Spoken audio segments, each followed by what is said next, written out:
On est toujours en direct sur le plateau de TV Finance. C'est l'heure de retrouver David Furcage pour Across the Market. Bonjour David.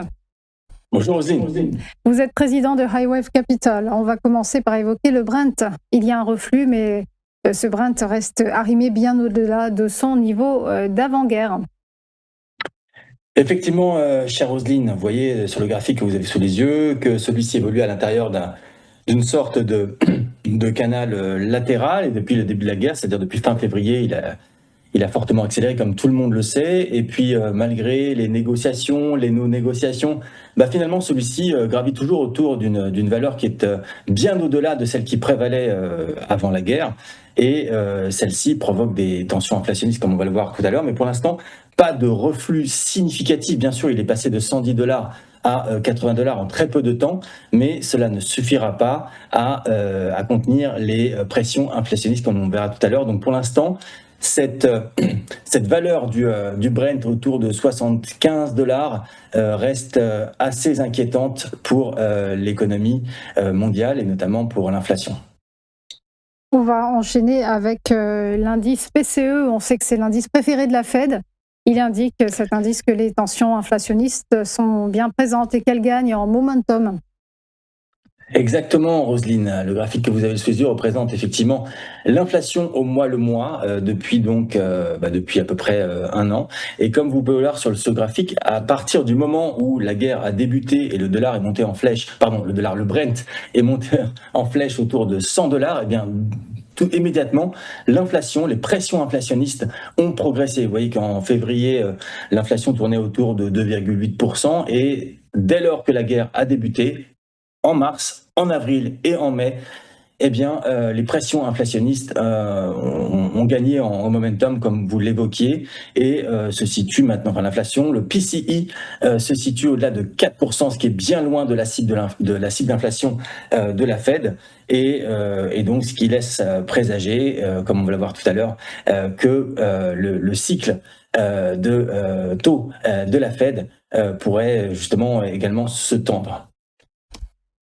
On va enchaîner avec les taux d'intérêt, justement, dans ce contexte. Les taux courts et longs se tendent.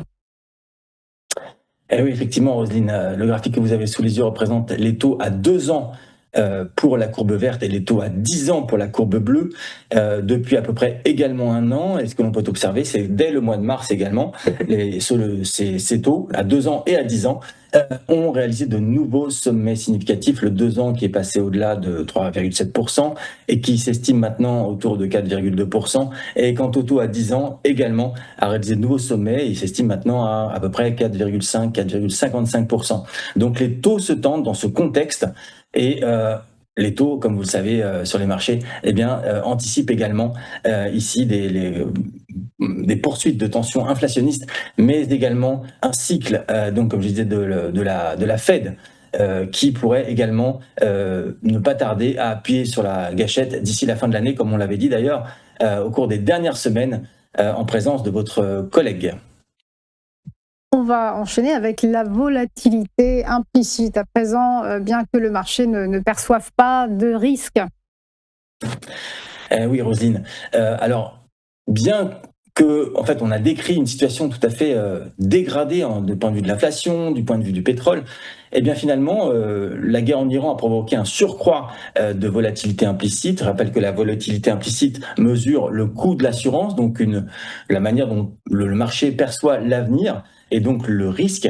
Et effectivement, la volatilité implicite avait été montée en flèche au-delà de 30% au début de la guerre. Et puis maintenant, finalement, elle est tout à fait stable autour de 15 à 20%, ce qui est tout à fait acceptable, et ce qui est à peu près un niveau de bull market lorsque le marché, justement, ne perçoit pas de risque particulier. Donc, ce qui est assez curieux et contradictoire, c'est que d'un côté, on a des tensions inflationnistes, des taux qui montent. De l'autre côté, finalement, on ne perçoit pas spécialement de risque sur les marchés actions, ce qui matérialise effectivement par une volatilité implicite qui se situe autour de 15%. Et on va terminer avec le S&P 500 qui stagne. Oui, effectivement. Et alors, bien que la volatilité implicite soit extrêmement faible et donc que le marché ne perçoive pas spécialement de risque, je répète, assez curieux, bah, finalement, ça ne permet pas au S&P 500 de réaliser de nouveaux sommets significatifs. Je rappelle que normalement, une volatilité autour de 15 à 20%, c'est plutôt une volatilité dans laquelle il y a une perception qui est à l'égard du risque qui est assez faible. Et pour autant, le S&P 500 est en train de caler autour de 7500 points, à peu près 7500 points, 7600 points, depuis à peu près maintenant 2 mois. Et voilà, donc on a pas mal de contradictions en fait dans ce marché. D'une part, le Brent, l'inflation, les taux d'intérêt qui sont des zones de risque assez fortes d'un point de vue macroéconomique.